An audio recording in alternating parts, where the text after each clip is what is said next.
My name is Ivan Marks. The film you're about to see is authentic. It records the last 10 years, which has changed my life. I stumbled on something that I could not believe at first, but soon realized it had significance on me and everyone around me, which could not be ignored or underestimated. The Eskimos call the subject of my story Bushman. The Colville Indians of upstate Washington call him Sasquatch. The Hoopas of Northern California call him Oma. But right now, let's just call him Bigfoot.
This is my country.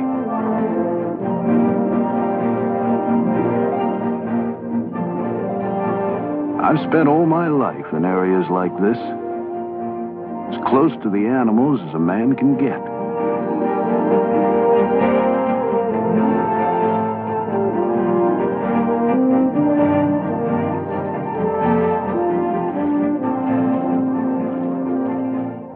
I built my home here. Bear Ranch. Of course, I'm prejudiced, but I think it's just about the prettiest place I've ever seen. Then there's Peggy. She's a rare woman. She's the only woman I know who'd put up with the animals I used to bring home, like those coyote pups, and raise them just like they were her own.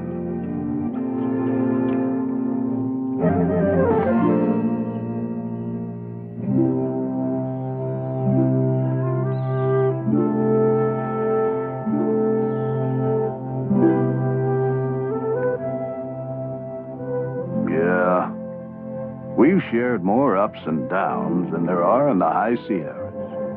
Those were good days. Simple, clear cut. You see, I'm a tracker. And believe me, I'm the last of a vanishing breed.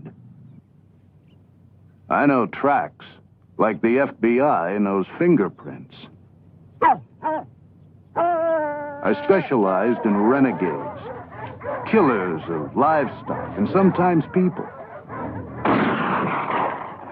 I didn't kill for sport. I went after the right animals so innocent ones might be spared.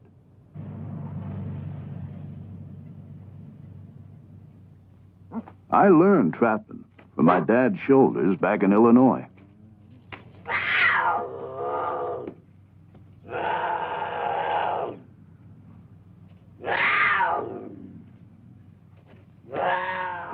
Since that time, I've worked for the government, territory, sheriff's office, federal game warden. When they had a renegade, they knew who to call.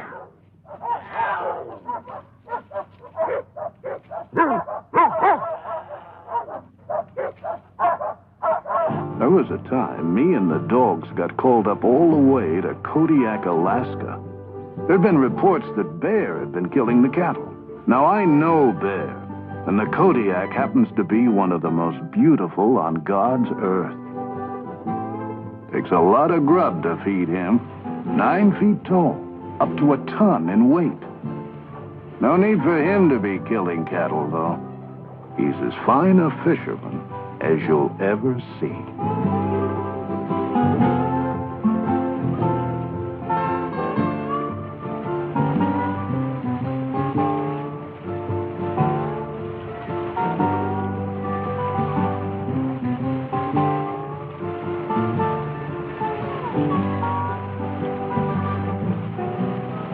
The ranchers were getting $5,000 bounties on these so-called cow killers. So I moved in to set things straight.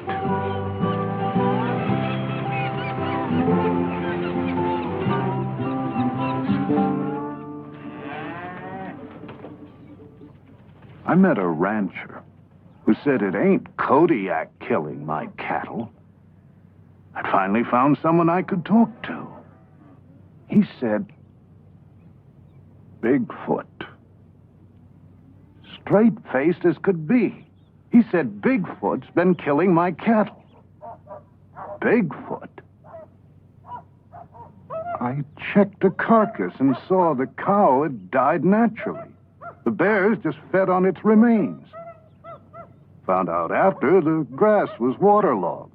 Not enough protein. Cattle died of malnutrition. Kodiak? Bigfoot? People always want their questions answered in such neatly wrapped little packages.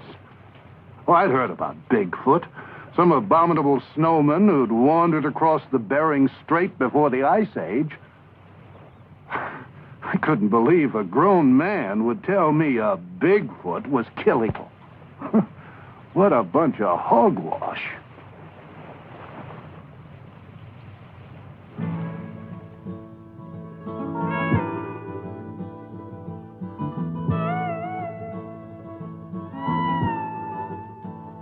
I didn't mind at all putting distance between me and those crazies in Alaska. And it felt good to be with some sensible folks like Peggy's brother. And Arizona University wanted us to track down a javelina hog for research. It's a small critter, but vicious.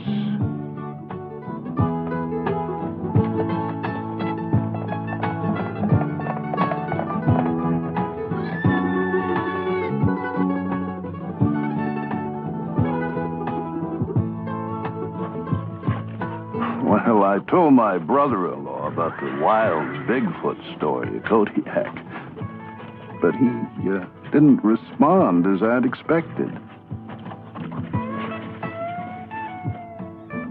He said, "Don't be so quick to make judgments. There's something I want you to see." He took me to what Indians called the land of petrified wood. There, carved in rock, were drawings of a creature with big hands and big feet, exactly as I had heard Bigfoot described. The drawings were 700 years old. They told how creatures the Indians called stickmen had come in the night and stolen the Indian children. The Indians abandoned the village in fear.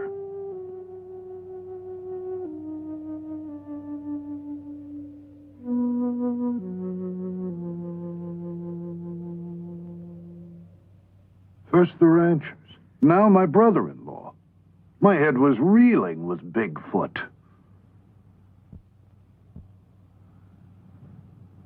But stories are just so many words. So I soon forgot about him, till I was up tracking a mountain lion. And I found these tracks. Now, they look much like human footprints, but they were 18 inches long, 6.5 across the ball of the foot, 5.5 at the heel.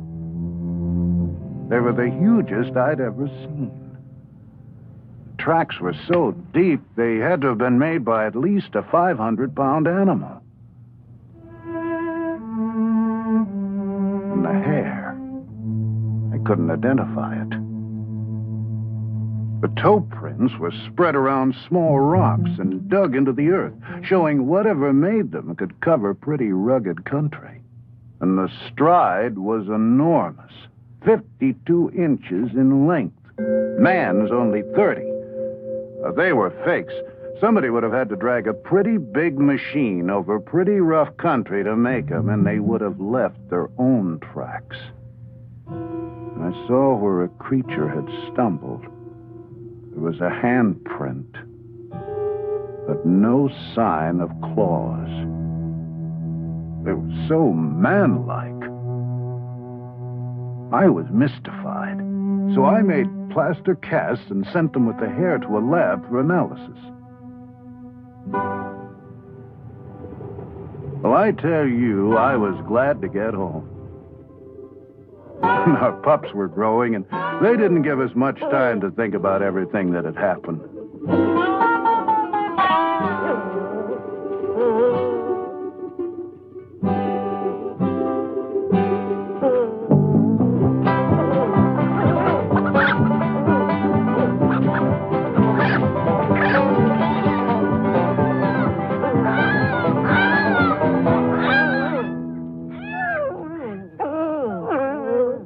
I was called to chase a renegade bear up north. This time, I wasn't so eager to return to the mountains. Tests had shown the hair samples and tracks couldn't be matched with any known animal. I was uncomfortable. The animals were even acting strange.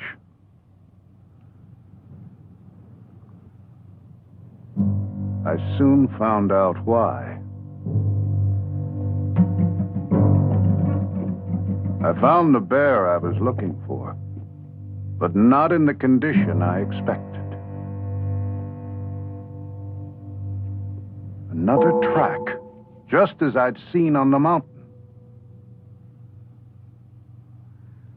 And there, between its teeth, the hair. I was astounded. A 600-pound bear that had stood 8 feet tall, lying by the side of the creek with its neck broken.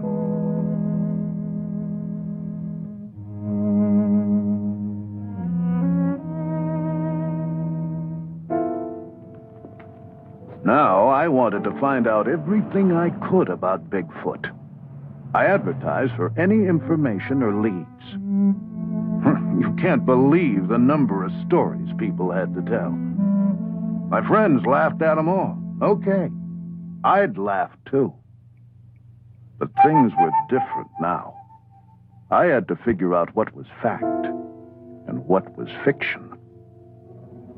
There were reports of creatures 12 feet tall, 800 pounds, that prowled on 2 feet. Now that's absurd, scientifically impossible. No creature that size or weight could even stand upright. And as for tracks, you can't imagine the number of kids I found running around the woods making plywood fakes. Tales of hunters being ripped apart, campers kidnapped and never heard of again. But 4 features all the reports shared were the dark hair, the domed head, the large footprints, and the glowing red eyes.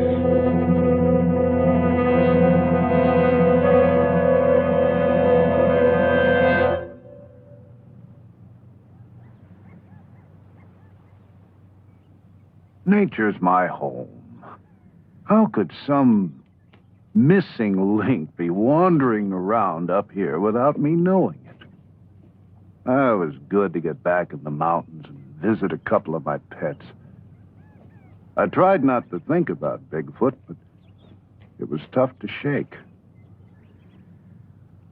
It wasn't 2 minutes before my friend had vanished in the wood.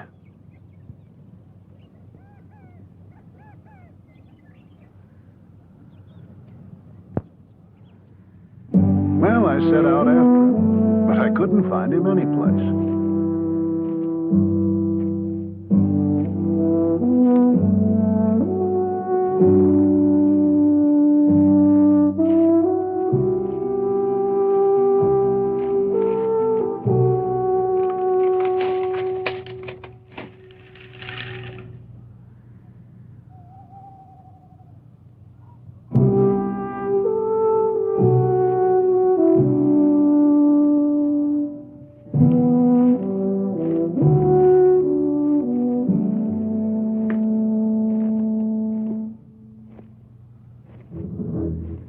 I came to a bridge, and there beside it, another track. Fresh. My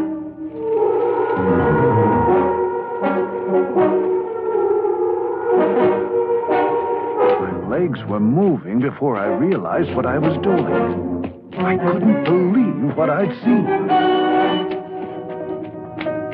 I had to get a closer look.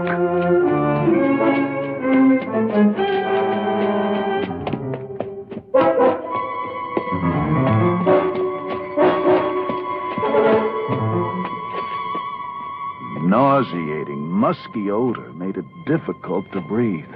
But I had to find out what I'd seen. It was getting dark. Time was growing short.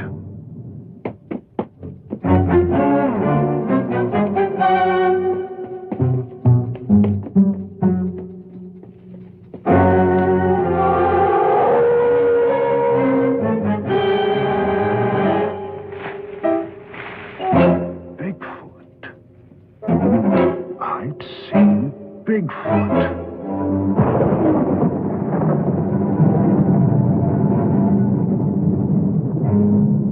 What the hell was I doing? I was here alone, without a rifle, without anyone knowing where to find me. With a 500-pound, 8-foot-tall, vicious creature. I had to get out of here. Get some help.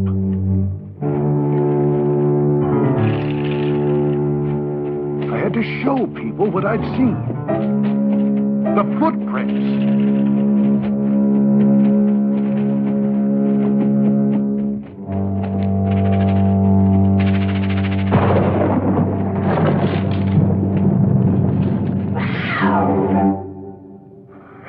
Just the cat. I'd never been so scared in my life. But my friends couldn't laugh now. Wait till they saw the tracks.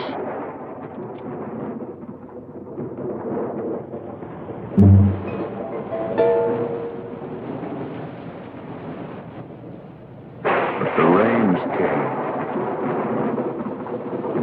and washed the tracks away.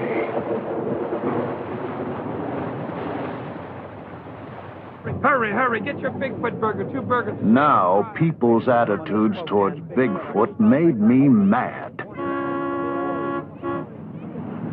I'd seen it. Matter of fact, I felt I'd been singled out to find it.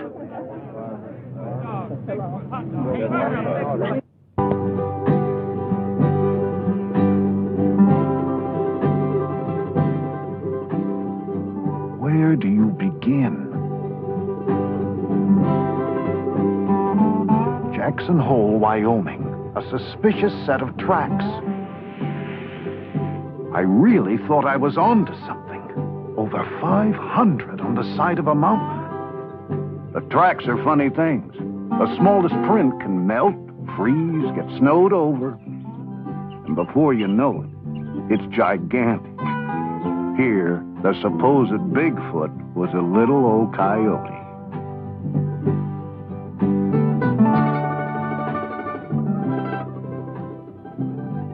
The redwoods, an endless source of sightings.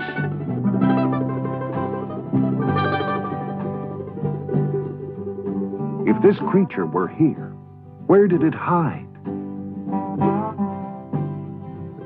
I searched in the caves formed by the roots of the ancient trees.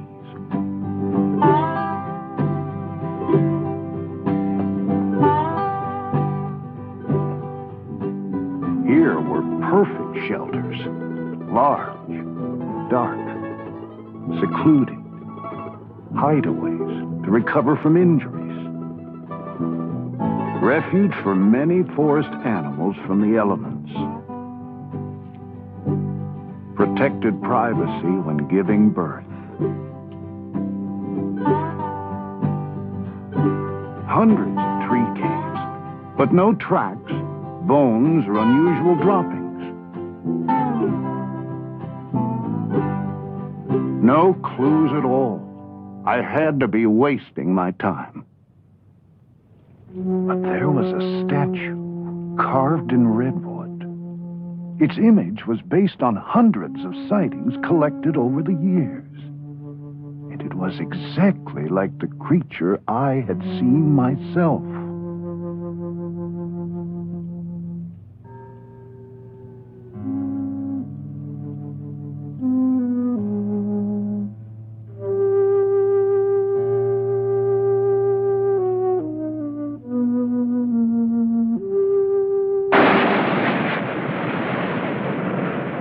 Oregon coast. Reports of Bigfoot feeding during the run of the nightfish. The shore was secluded. Food was plentiful. It seemed a perfect place for the secretive Bigfoot. So I waited. You don't know what it is to wait till you've been a tracker.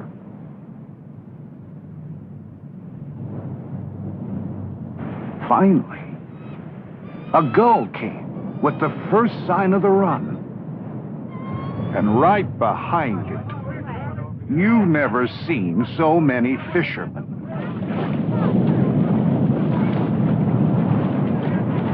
My secluded beach turned into Coney Island. Only way Bigfoot could show up here was wearing swimming trunks. One bum steer after another. How was I supposed to know which lead to follow? I was running out of time, and I was running out of money. As we left, I felt like the waves were laughing at our backs.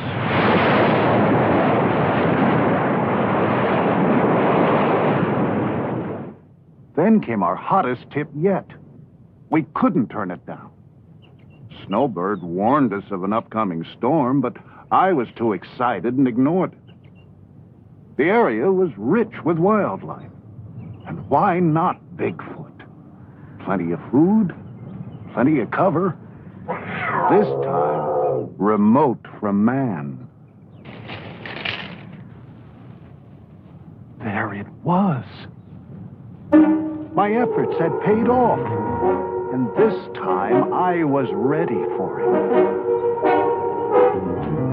I wasn't ready to find out it was just a bear staying up past its winter bedtime. What was happening to me? Any Boy Scout knows how people's eyes play tricks on them in the woods. I was like a gun-happy hunter that makes a 10-foot grizz out of a charred old tree stump. Even the snowbird was laughing. And why shouldn't it? Here I was, a grown man running around the woods chasing some fairy tale. I felt like a fool. Well, I was out of patience, and I was out of money. So I took a job up in the wilderness around Bossburg, Washington. Had to photograph a cinnamon bear in its natural habitat. You want a bear? Here's a bear. Piece of cake. I always got what I said after.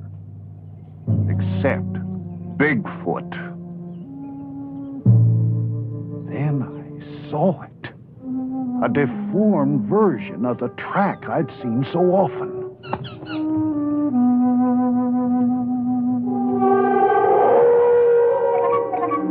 There it was. Finally, face to face with Bigfoot.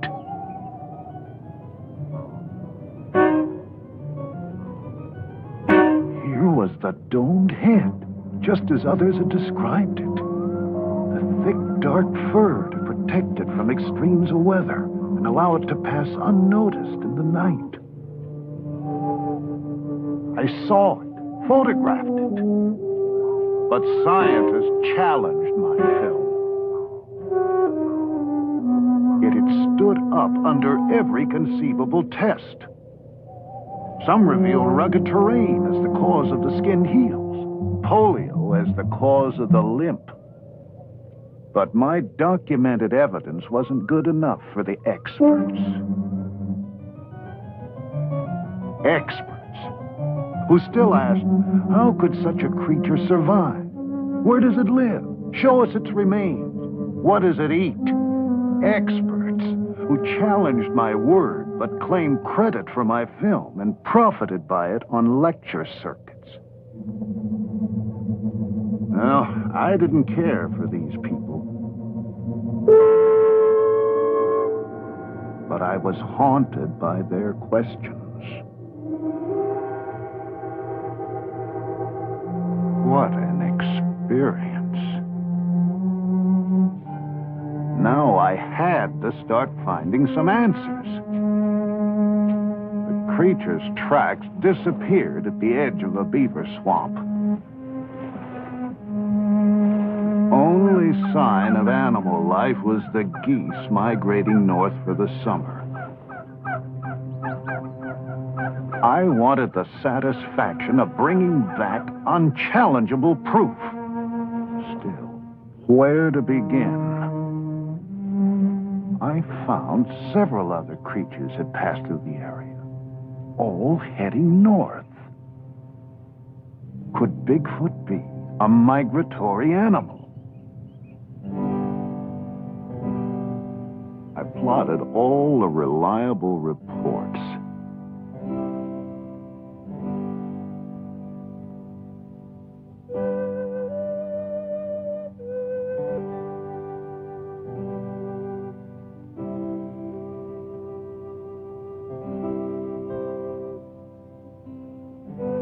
There actually seemed to be a migratory pattern extended over thousands of miles.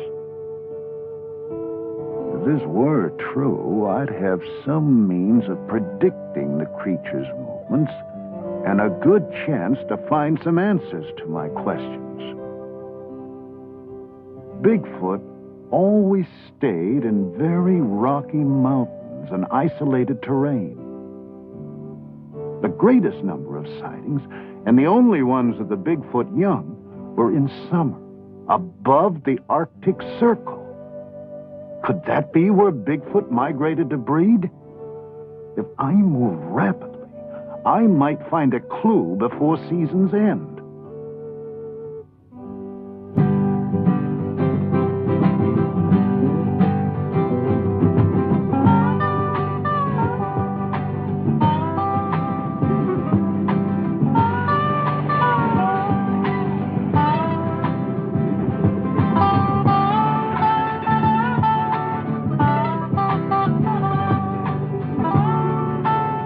Peg and I took our camera and planned to document every step we took. The lava beds, Modoc, California. If Bigfoot were a migratory animal, my theory had to hold up all along the way. A track, centuries old, preserved in the lava. My theory was working. But I wondered how Bigfoot survived the violent eruptions that brought the lava rock. As usual, nature provided me clues. I saw these two little ground squirrels so much in love they took no notice of me or the dangers around them.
The male's natural instincts drove him to cover. These same instincts started up in the wounded squirrel.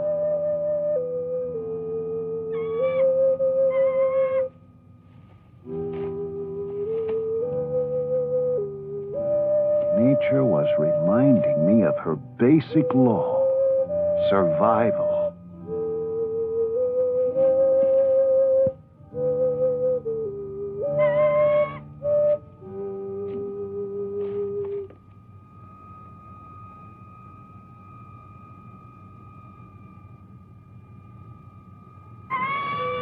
This same will to survive must have somehow kept Bigfoot going throughout all these years. But where did the creature go if it were injured? The caves, Mount Lassen.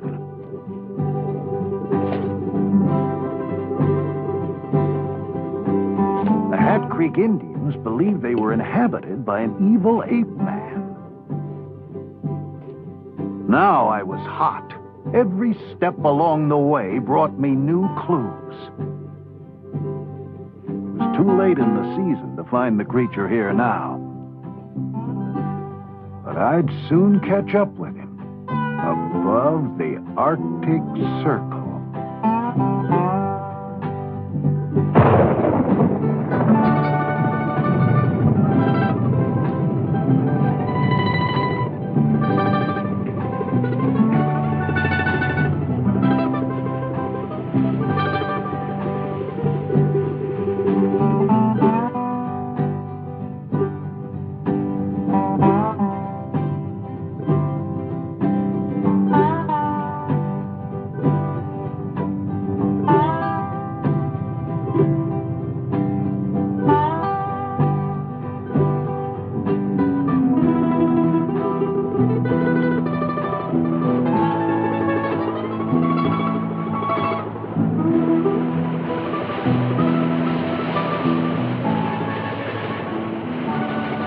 Peg and I found the people up north different. They encouraged me, took my search seriously. Like the lumberjacks, mountain men, like myself. The first into the midst of the wilderness, which meant first with stories of Bigfoot. Most of their sightings came at the time of year I'd anticipated. They were sure when Bigfoot passed because strange happenings followed in a nearby valley. Herds of goats come and perform a ritual suicide. Sure enough, the goats were there, looking as if they were grazing normally, but actually eating pounds of dirt. With one gulp of water, the earth turns to cement, and they die, lying in the shadow of Bigfoot, etched in rock 26 feet high, and the wolf, his only known traveling companion. What went on in this valley Bigfoot passed through went against all the natural laws of survival. And the rock formations, too massive to have been shaped by man, presented another, totally unexplainable, natural phenomena.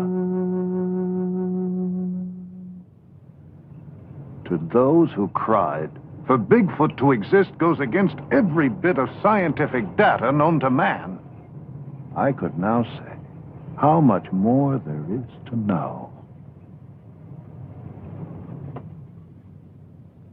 I felt close to the adventurers who'd left their calling cards at Watson Lake as they crossed into the Yukon, and even closer to those who'd made a similar journey at the turn of the century, who set out after something they didn't know where to find, but knew was out there someplace. With so many pouring into the Yukon during the gold rush, it's no surprise there'd be such a rich source of stories about Bigfoot.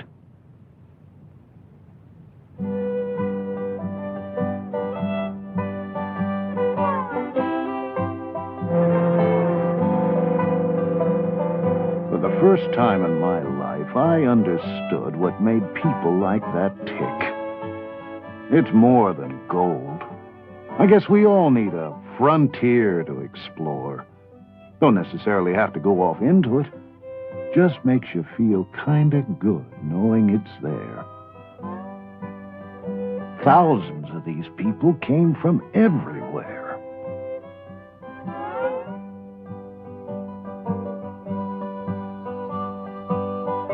Tent cities sprung up where no man had ever even walked.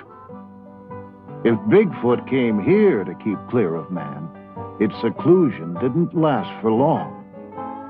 Such a rich source of information had to bring new leads. Sure enough, an old miner's story told how the glaciers up there were the burial grounds of the Bigfoot. That would explain why there were no remains. The creatures carried their dead over thousands of miles just to deposit them in crevices that opened up in the spring and fall. Can you imagine?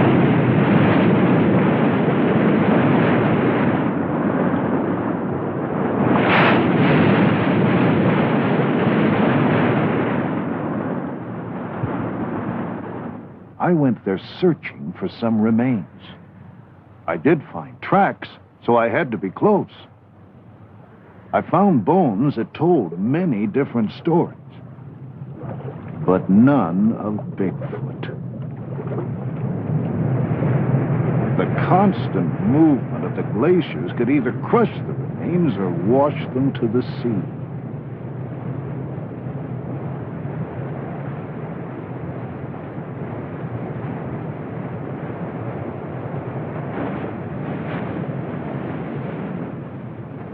Burial grounds of the Bigfoot. I thought of the people who were the source of these stories. Their friends called them crazy, and some of them might have been. But you wouldn't believe the extremes they went to for their fortunes, romance, and the unexplored.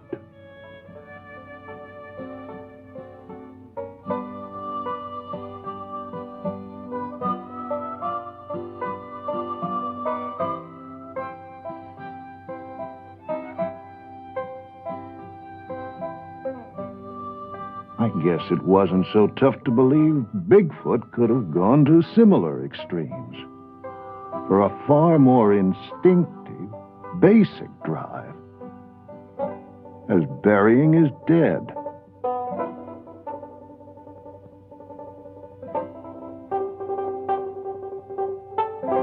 So many questions. Well, I sure understood what drove those miners as they sailed up the river in pursuit of gold. For I'd soon ride the same river in pursuit of Bigfoot. The miners were gone now, but I knew Bigfoot had to still be around. The frequency of current sightings meant he'd somehow survive the diseases the white man brought into the wilds. The tuberculosis, measles, that wiped out whole tribes of Indians and Eskimos.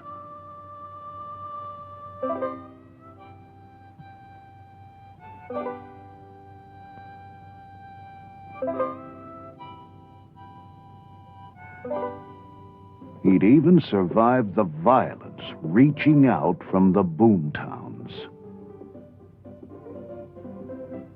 Now I understood why Bigfoot steered clear of man. He had to, in order to survive. However vicious the creature might be, I gained a lot of respect for the elusive Bigfoot and its ability to endure. But if we were to find it, we'd have to get to the furthest outpost of civilization.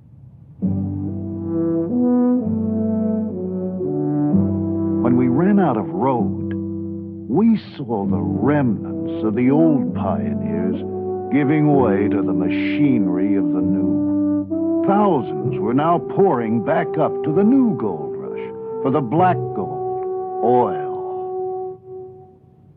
How much longer could Bigfoot avoid all these people? Where would he go next? I gambled on him heading north.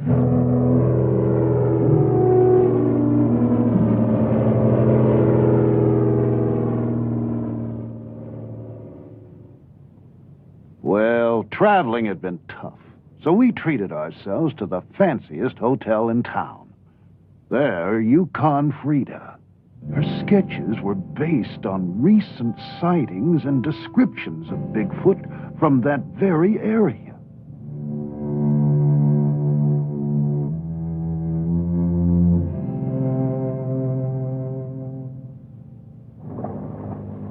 As we started our journey up the river, I thought of the statues and drawings I'd seen in Arizona, California, Oregon, Washington, British Columbia, the Yukon, and now above the Arctic Circle, all of them resembling the very creature I saw myself. They were too similar, over too vast an area to be coincidental.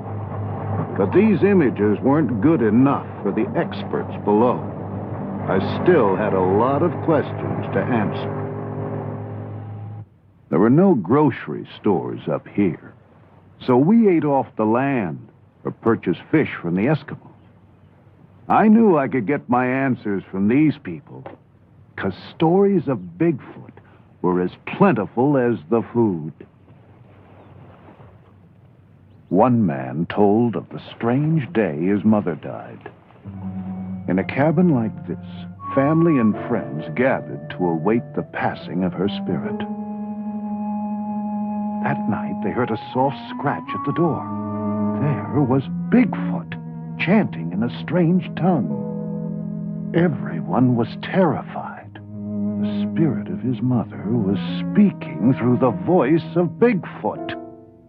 They must abandon their homes, which they did. The next day, an ice floe changed the river, and waters now flow where the village once stood. I asked to see this area, hoping for a sign of Bigfoot. The man said, if you wish to see the king of the animals, he breeds in the mating grounds of the Alaskan moose.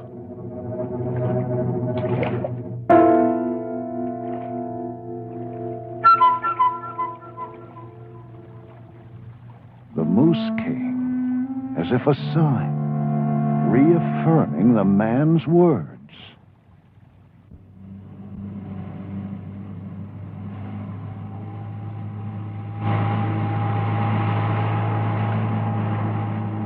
Up the river by a salmon wheel, a lone Eskimo greeted us with the words, "Bigfoot is not here."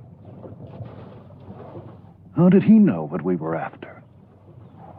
He told a tale about a trapper who killed a creature in the early 40s, bringing the wrath of Bigfoot down upon his people.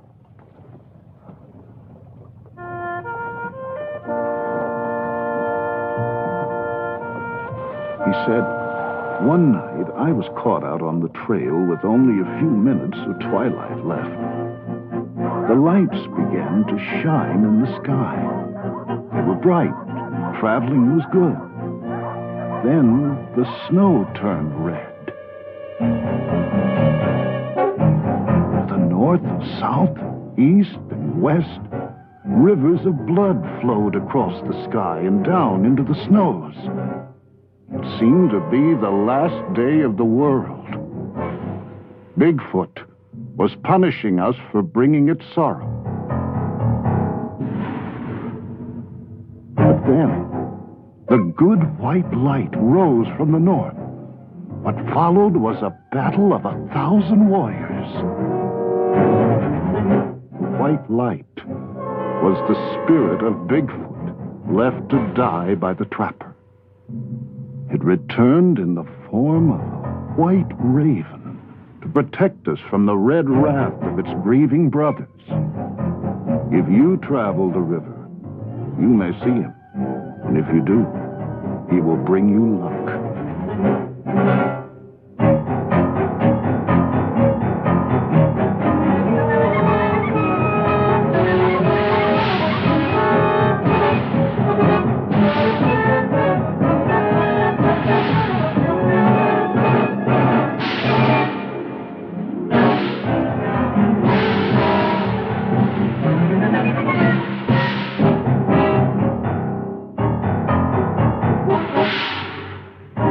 Then the native gasped, pointing to a bird soaring above us.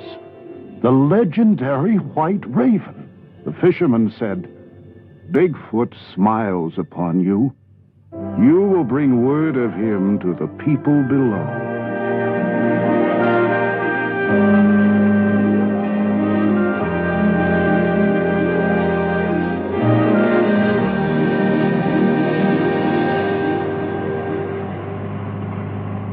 Mind was reeling. At the next village, the natives were waiting for us. They had heard about the white raven and wanted to show us their secret, sacred figure. Here it was again. They told us how Bigfoot was their friend. Their friend. How did they think such a violent creature could be their friend? They told how Bigfoot always carried the bodies of men killed or lost in the Arctic winter to the edge of the nearest village to be buried by their own kind. When I asked where I could make contact with their friend, they said, "In the land of shining eyes." But they warned me not to violate Bigfoot's domain. I reminded them of the white raven, so they taught me a chant to sing on the night of the full moon and promised I would see the glowing eyes of Bigfoot.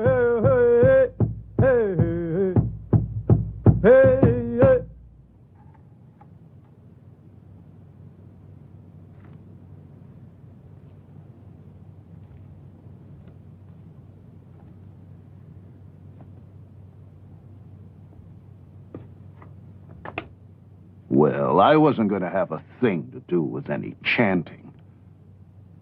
So I set up walkie-talkies 300 yards from the tent to monitor any movements on the tundra during the night. At the first sound, I'd have a jump on the creature.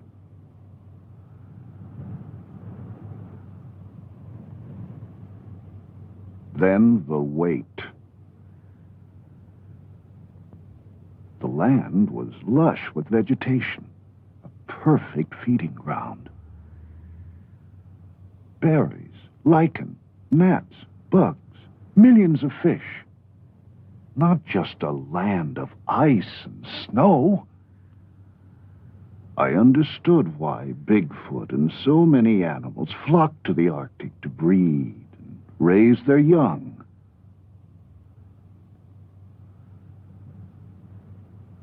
But this land was strangely silent. Where were the animals?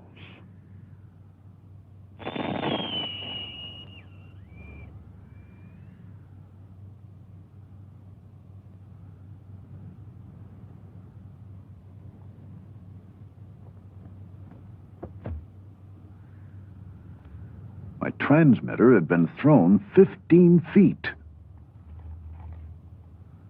And the tundra held no tracks. Days passed. I felt like a fool, but now I'd go to any ends to conjure up the creature.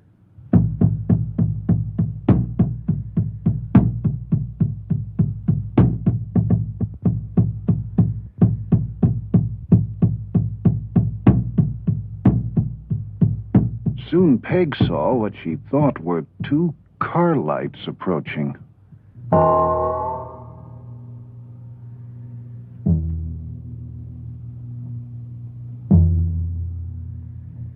I was caught in the darkness, but Peg guided me toward the lights. I had to find out what it was. Then we realized they were the shining eyes. This time, I couldn't let Bigfoot escape.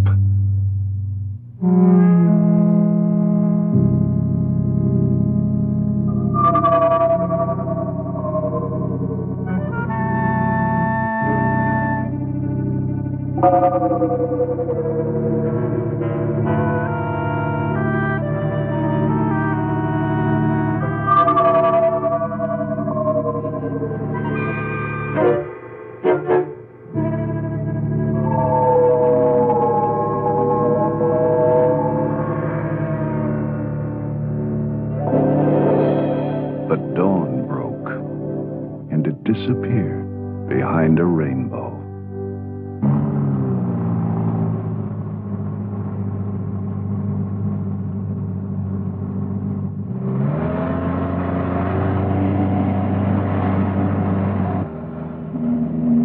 This was too much. I felt like I was coming apart at the seams. Here I was, an experienced mountain man all my life, acting like a spooked tenderfoot. I still had 1,000 questions, and so few answers. I couldn't concentrate. My head was spinning with tall tales and folklore. I no longer knew what to believe.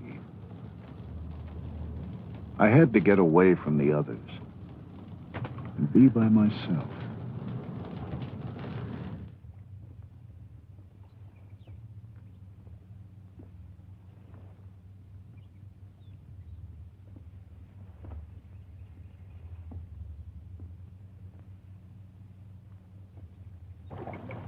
There were the salmon, back after 10 years of living in the sea, to spawn in the exact place of their birth, and then to die. They reminded me of those I'd seen at Kodiak in the days when I was a pure tracker, stuck to nature's signs and wasn't so confused with all the legends and stories of man.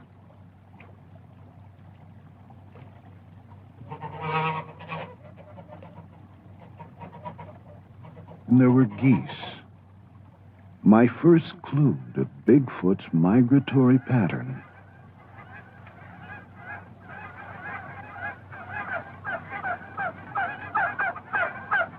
I began to feel close to nature again. I knew that's where I'd find the answers to my questions. And the caribou, watching velvet off their antlers, release swamp gas from the tundra to glow in the night.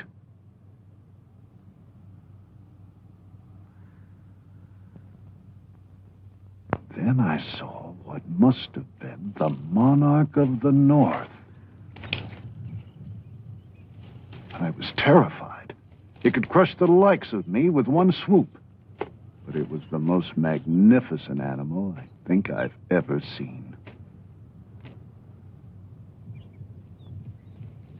He didn't seem to notice me as he made a clearing. He sharpened his horns as if to prepare for combat. I thought he'd come for me now. Instead, he dug a pit and marked it with his scent.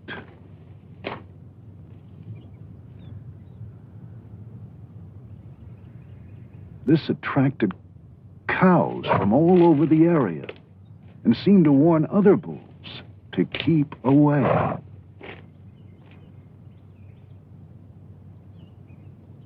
The cows declared themselves his by covering themselves with his scent.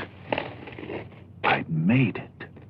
The mating grounds of the Alaskan moose, where no man had ever been before, and possibly the breeding grounds of Bigfoot. Some young bulls seemed a little overeager and found the monarch defending his territory against all intruders, while others waited for the right moment to move in.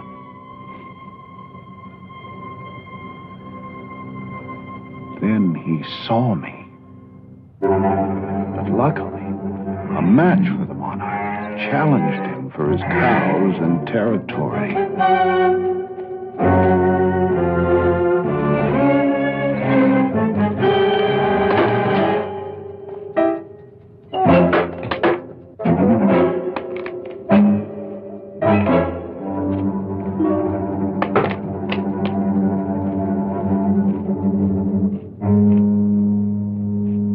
Those who'd waited now moved in.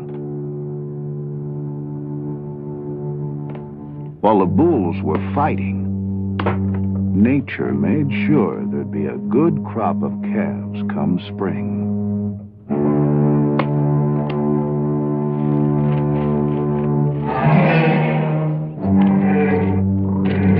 Finally, the monarch triumphed. Now, too preoccupied to give any notice to me, he gathered his cows. And, according to the law of nature, the strongest began to breed. I was deeply moved by what I'd seen, but still, no sign of Bigfoot. The salmon lay dying in the streams, signaling the end of the breeding season. Time was running out, so we took to the air.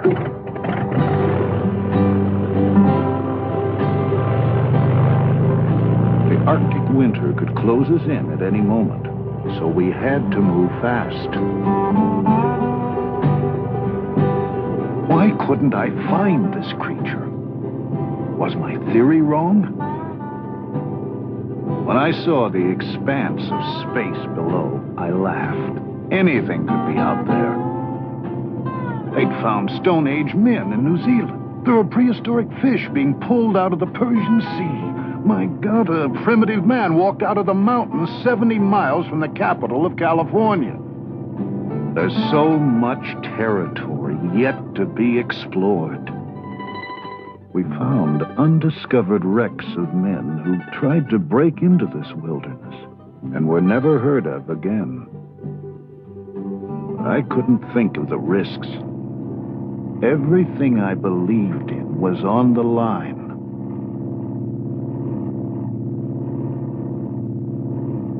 Suddenly, the pilot whipped around. There he was, a young Bigfoot, frozen like a tree.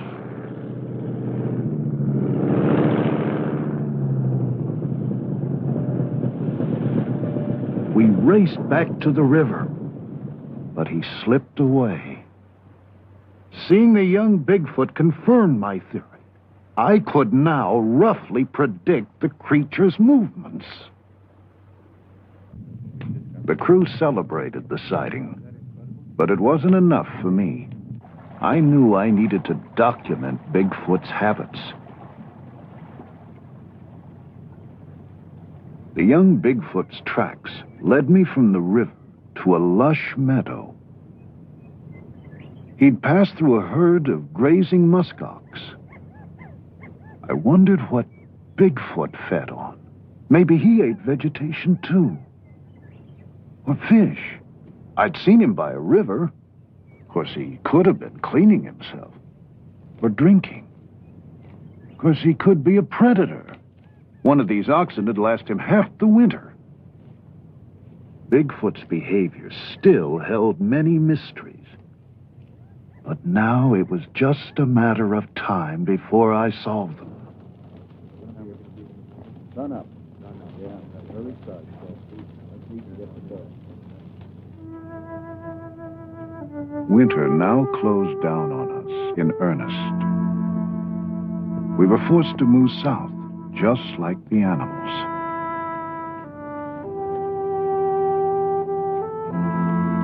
The caribou gathered for their migration.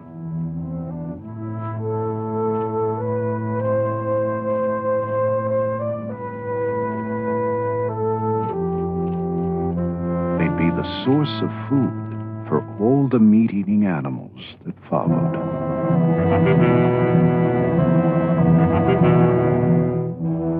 If Bigfoot were a meat-eater, he'd feed on caribou too. If I could prove that he did, I'd have a clue to the place he held in nature. If I could film it, I'd have the kind of documentation the experts demanded. Whatever his habits, I knew the road would be paved with danger.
Devastated by the slaughter of the caribou. I kept thinking of Bigfoot and its migration. It had to be protected. It could be wiped out before I had a chance to study it. But how could I get protection for something so few believed existed? I needed that unchallengeable proof I'd first set out for. There was no sign of Bigfoot with the caribou. It must eat vegetation or fish. The perfect place. Beaver Swamp in the spring.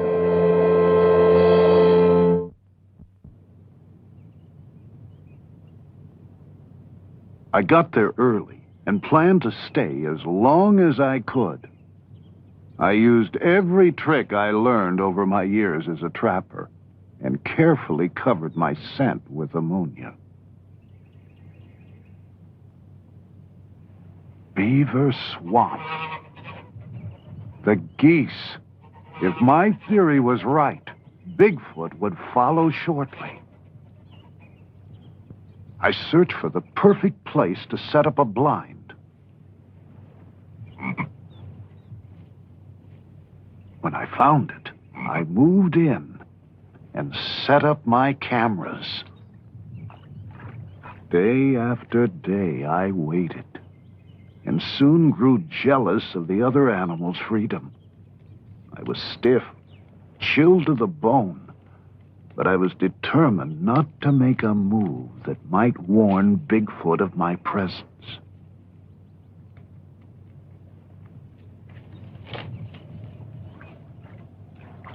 What if he didn't come?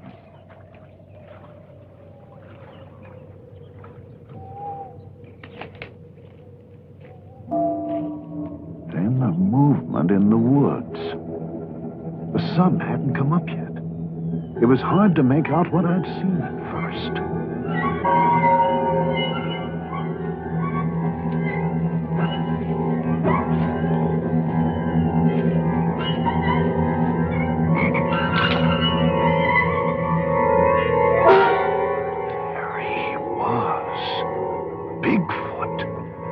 standing no more than 100 yards from my blind. I began to shake all over. I could barely keep hold of my camera. He was awesome.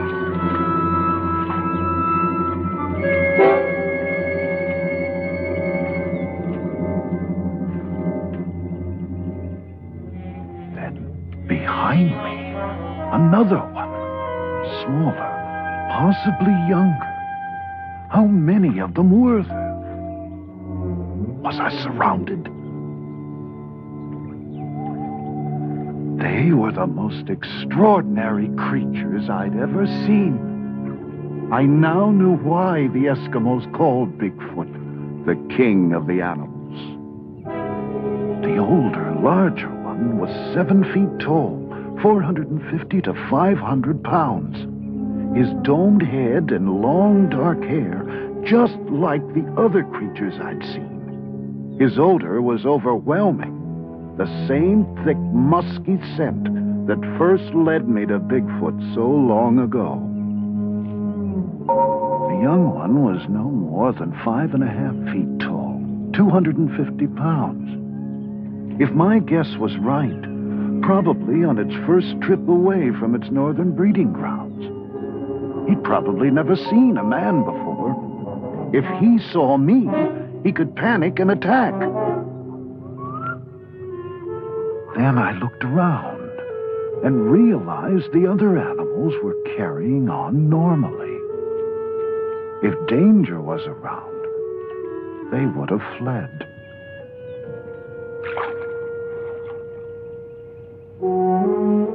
Just as the Eskimos had said, Bigfoot is a benevolent creature. It doesn't even attack or feed on other animals. It seems to eat only vegetation or sometimes fish. Here it was before me, pulling up the tender swamp grass with its hands. Remarkable huge hands that seemed capable of grasping, scooping up drinking water, and splashing to rid itself of parasites. I'd done it. Here I was again with Bigfoot. Unchallengeable proof my theory had worked. It is a migratory animal, and I now have the documentation of its habits I needed. Now we can begin to understand the place this creature holds in nature.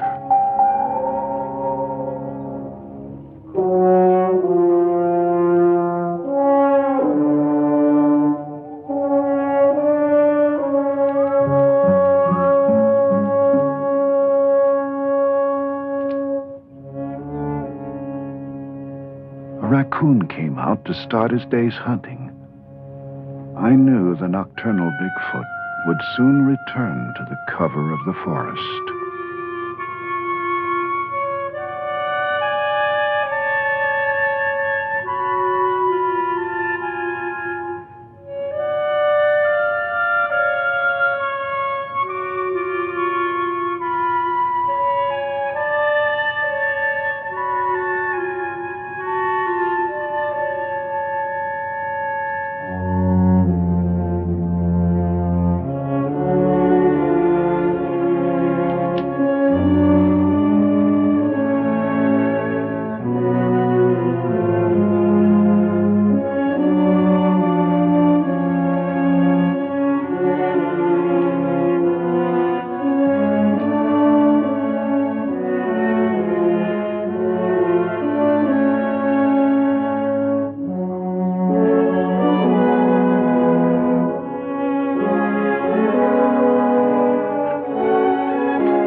I once again said goodbye to this mysterious creature that has somehow outlived its natural role.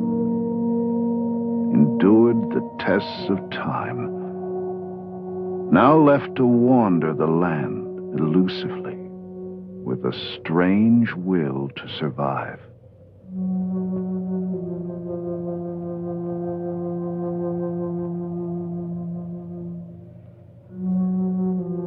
Oh, I still have plenty of questions, and I'll continue my search for the answers now. But I assure you, I'll no longer get so caught up in the problems of my research that I'll lose touch with the wonders it reveals.